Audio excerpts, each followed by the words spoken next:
Bienvenue dans cette nouvelle vidéo. Alors aujourd'hui, je voulais répondre à un abonné qui m'a posé des questions par rapport à la prise de coffre. Alors pas la prise de coffre, la technique de prise de coffre, mais plutôt lorsqu'on arrive sur un mouillage et qu'on veut se mettre sur bouée, est-ce qu'il faut réserver, comment ça se passe, et puis globalement quelle est un peu la réglementation autour de tout ça.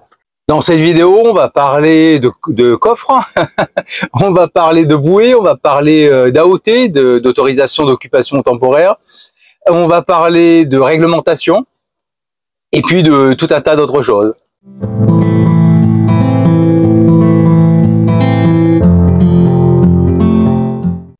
Bienvenue sur Ikigai Voyage, la chaîne où on parle de voile, de voyage et de changement de vie.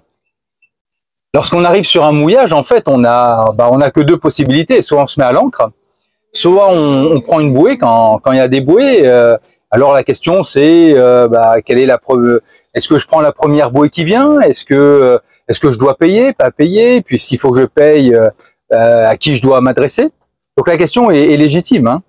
Pour répondre à cette question, on va remonter un peu dans le temps et bien avant votre arrivée sur le mouillage. Parce que s'il y a des bouées, ça veut dire qu'il y a quelqu'un qui les a installées et qui les a installées dans une zone définie. Donc la question ou les questions, c'est d'abord qui définit les zones, ensuite qui installe la bouée ou les bouées, et enfin qui gère les bouées. Alors d'une manière générale, les bouées sont installées sur le domaine public maritime. Donc nécessairement, les interlocuteurs vont être soit des entités étatiques ou gouvernementales. En France, on a la direction de la mer, on a les affaires maritimes. Et sur le domaine maritime, on va avoir deux types de zones. Alors l'immense partie du domaine maritime, est constituée de zones sans aucune restriction. Après, on va avoir des zones où on va avoir des restrictions particulières sur des zones qui ont été clairement délimitées. Et ces zones ont été délimitées pour des raisons spécifiques, soit parce qu'on a voulu faire un parc naturel, soit parce que les autorités ont voulu organiser un mouillage. À partir de là, on va avoir trois acteurs qui vont pouvoir entrer en jeu. Alors le premier acteur, ça va être les pouvoirs publics qui vont décider d'organiser le mouillage, soit pour protéger l'environnement. Ça peut être aussi pour organiser et rationaliser l'occupation du domaine public, surtout dans des zones où il y a une très très grande concentration de plaisanciers. Mais ça peut être aussi pour pacifier, on va dire, des relations entre les plaisanciers, les populations locales ou les professionnels de la mer locaux. Ensuite, vous pouvez avoir des professionnels qui sont pas forcément liés à la mer, hein, mais par exemple des hôtels en bord de mer qui ont décidé d'installer des bouées pour les touristes plaisanciers. Ça peut être aussi des particuliers qui ont placé des bouées. Dans tous les cas, en tout cas en France, hein, oui, dans les territoires outre-mer, l'installation d'une bouée nécessite d'obtenir une autorisation. Alors c'est ce qu'on appelle une AOT, une autorisation d'occupation temporaire. Ça veut dire une autorisation d'occupation temporaire du domaine public. Alors qu'est-ce que ça veut dire? Ça veut dire que, si on reprend chacun des termes, l'autorisation, ce que ça veut dire, c'est que vous pouvez pas vous lever un matin comme ça en vous disant tiens, je vais placer une bouée ici parce que je suis bien, et puis je vais occuper cet espace. Non, il faut cette occupation de l'espace est soumise à autorisation. Et l'autre terme qui est important ici, c'est temporaire, parce que cette autorisation, elle vous est donnée par exemple par les affaires maritimes, hein, et en général, elle a une validité de 5 ans. Sauf que pendant ces 5 ans, les autorités peuvent unilatéralement décider de suspendre cette autorisation parce que eux, ils ont des projets sur la zone qu'ils estiment plus importants et en tout cas suffisamment importants pour vous demander de partir. Alors, ils peuvent aussi vous réattribuez une autre bouée. Et en contrepartie, vous allez devoir payer une redevance qui est en général autour de, alors à l'heure où je fais la vidéo, hein, de 20 € du mètre linéaire de bateau, ce qui fait à peu près une redevance annuelle entre 20 et entre 200 et 300 € selon la taille du bateau. Concrètement, vous faites une demande auprès des autorités, hein, et celle-ci, alors vous faites une demande pour un point spécifique, une position GPS, et puis les autorités compétentes vont instruire le dossier, vous dire si oui ou non vous êtes autorisé à placer votre dispositif de mouillage à cet endroit-là. Ensuite, alors vous avez votre autorisation et ensuite vous allez placer votre dispositif. Ce dispositif doit lui également répondre à certaines exigences réglementaires, par exemple la nature du dispositif, des matériaux, la mise en œuvre, mais ça va être aussi une réglementation par rapport à la bouée, par rapport au marquage de la bouée. Et cette installation, elle est à vos frais. Hein, ça va pas être les autorités maritimes qui vont venir installer à leurs frais le dispositif. C'est à vous de financer ce dispositif. Ça peut avoir un coût. Hein, ça peut, en général, on est entre 2, 3, 4 000 € en fonction de ce que vous allez décider d'utiliser comme système, et puis en fonction du coût de la main d'œuvre des professionnels qui vont l'installer. Ce qu'il faut bien garder à l'esprit, c'est que vous êtes propriétaire du dispositif, mais pas du tout de l'emplacement. Le dispositif, quand vous vendez le bateau, par exemple, vous pouvez vendre le dispositif avec, mais vous n'allez pas vendre l'emplacement. Parce que vous-même, l'emplacement ne vous appartient pas et l'autorisation que vous avez eue est temporaire. Alors la constitution de ce dispositif, au fond, vous aurez des vis. Alors ça peut être une ou plusieurs grosses vis. Ça peut être aussi à la place des vis des gros blocs de béton. Hein, et puis ensuite, vous allez avoir une liaison par rapport à la bouée qui est en surface, constituée de chaînes, de câbleaux, c'est-à-dire d'un bout, hein, de cordage, et de câbles. Ça peut être l'un ou l'autre, mais ça peut être aussi les trois. Moi, j'ai vu des installations où, à partir du plot au fond, on avait vraiment les trois dispositifs, chaîne, câble et puis bout. Donc, ce qui se passe concrètement pour nous, plaisanciers, lorsqu'on arrive sur une zone, ce que l'on voit, ce sont uniquement les bouées. Ces grosses bouées rondes, blanches.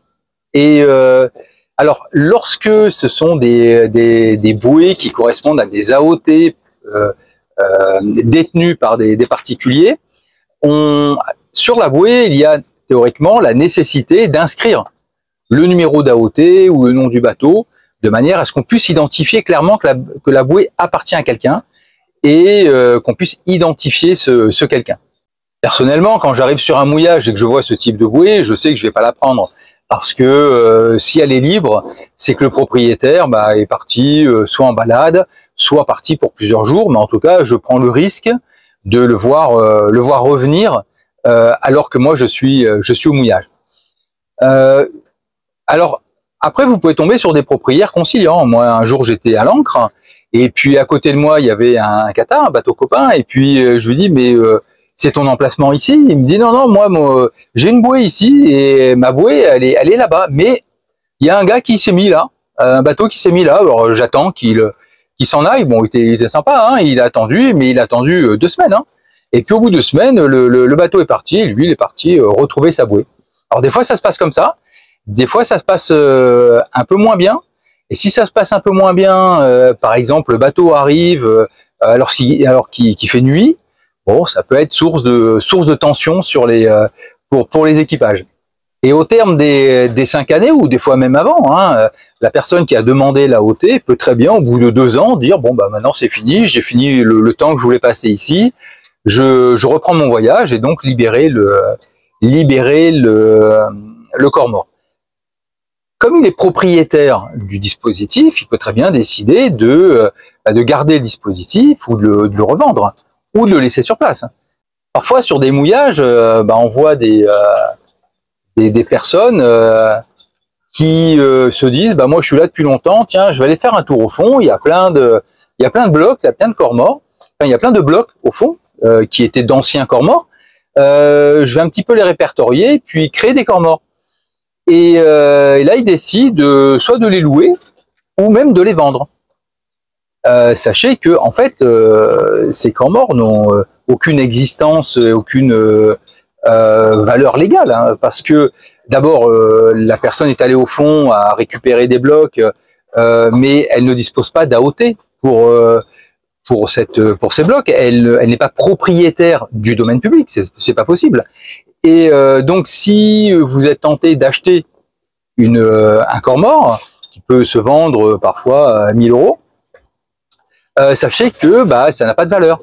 Et en tout cas, aux yeux des autorités, ça a la même valeur que le fait d'être à l'encre. Donc, bah à tout moment, vous pouvez on peut vous demander de partir ou même d'enlever le corps mort. Et ça n'empêche pas que si vous arrivez quelque part et vous dites tiens, bon, je veux pas être tout le temps à l'encre, je vais rester un peu longtemps, je vais explorer, puis je trouve des gros blocs de béton au fond, et vous êtes suffisamment certain du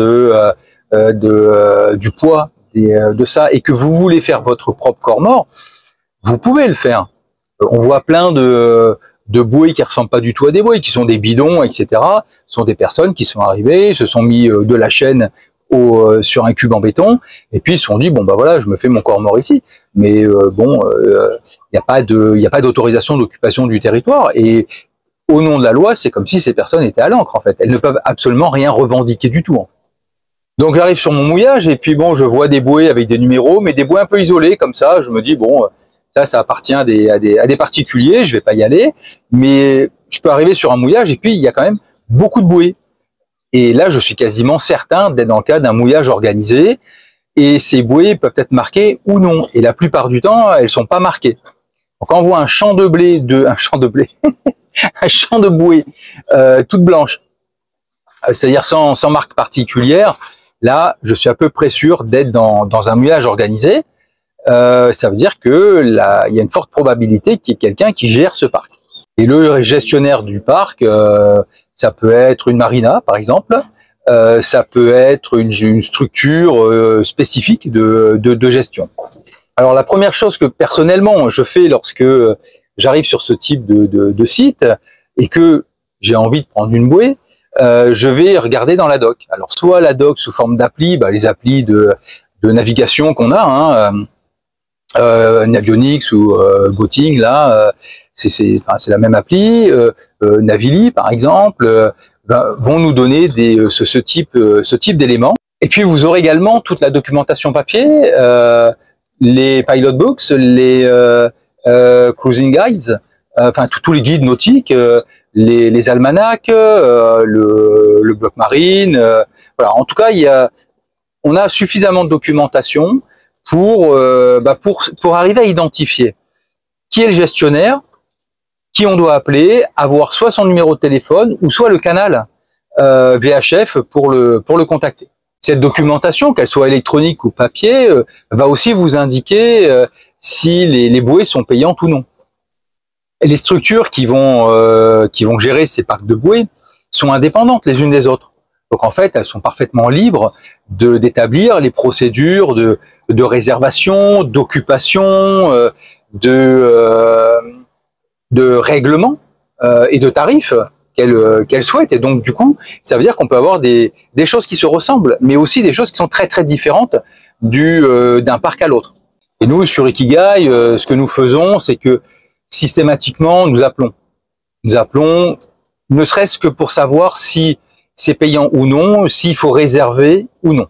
Alors, ce que nous avons remarqué, c'est que assez souvent, lorsqu'il n'y a aucun marquage sur les bouées, ça veut dire que même si vous réserviez, il n'y a pas quelqu'un qui va vous dire, bah voilà, il faut prendre la bouée numéro tant, vu qu'il n'y a pas de marquage dessus.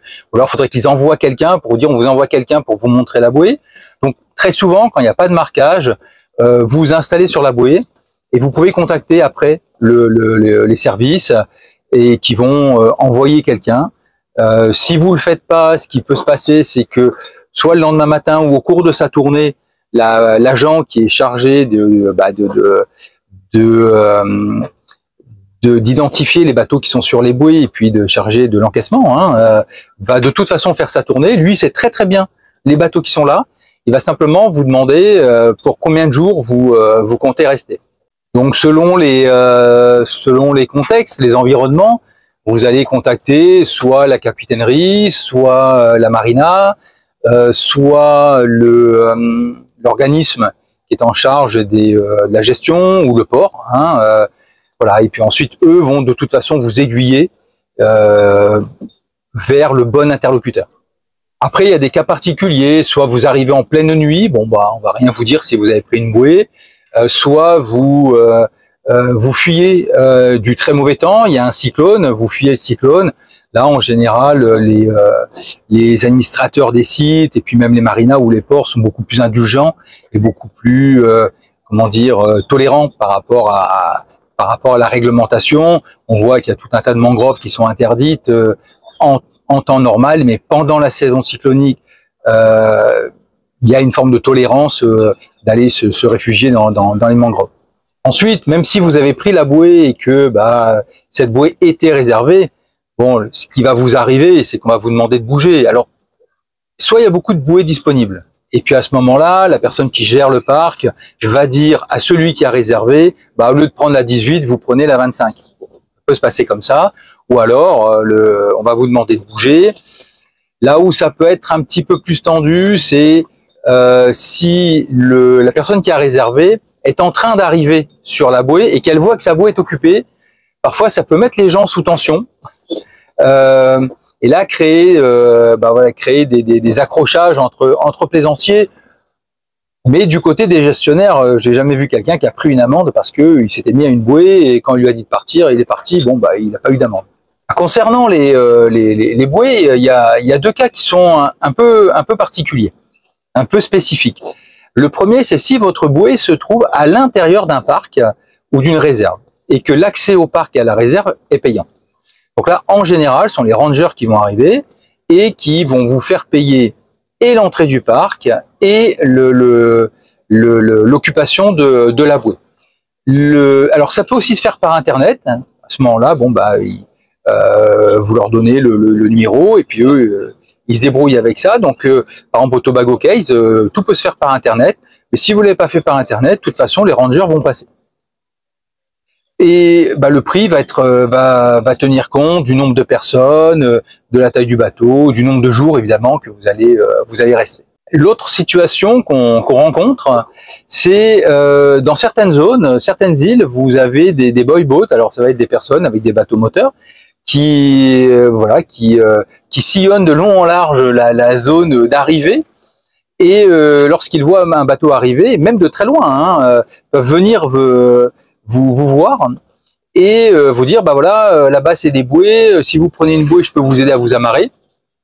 Bon, évidemment contre une rémunération.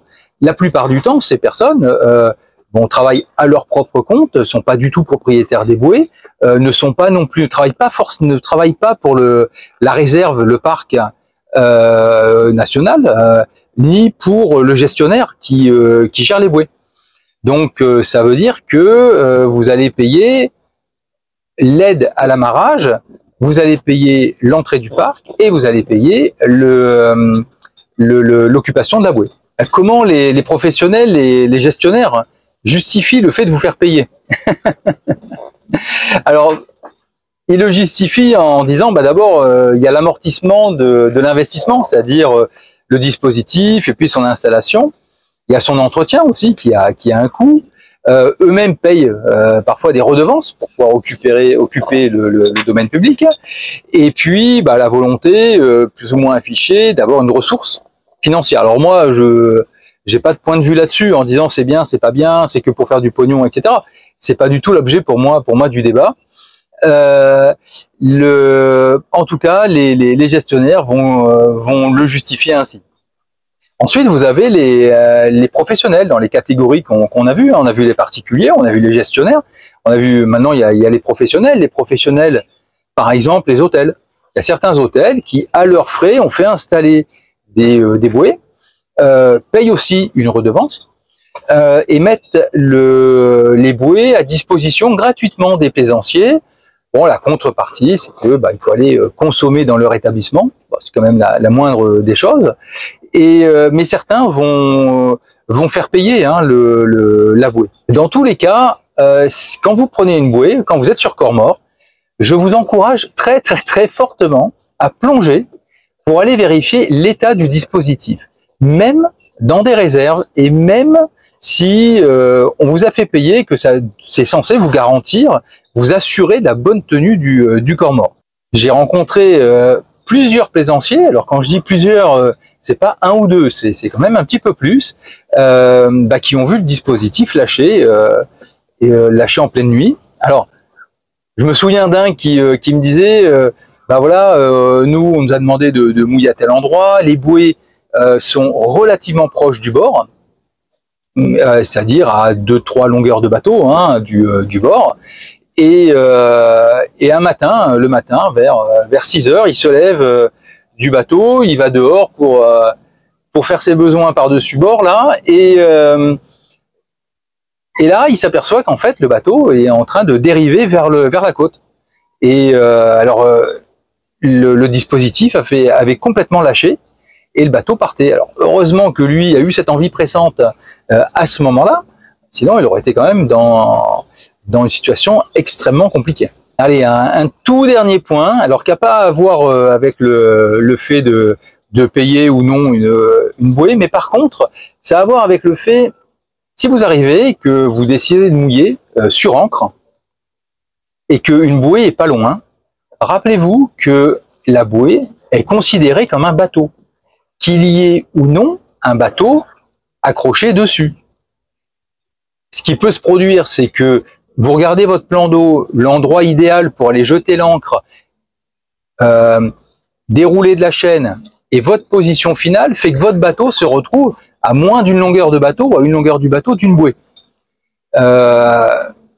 Légitimement, si quelqu'un vient après et vient se mettre sur la bouée, il peut vous dire, même si ça fait 4 jours que vous êtes là, vous êtes trop près de moi, vous ne pouvez pas rester là. Et le droit lui donne raison. C'est-à-dire que quand vous allez mouiller à l'ancre, faites bien attention de garder la distance par rapport aux bouées qui sont là, comme si ces bouées étaient des bateaux, parce que sinon vous prenez le risque de vous faire déloger. Si cette vidéo vous a plu, si elle vous a intéressé, si elle a été utile pour vous, pensez à la liker, pensez à vous abonner, pensez à la partager, et moi je vous dis à bientôt pour une prochaine vidéo.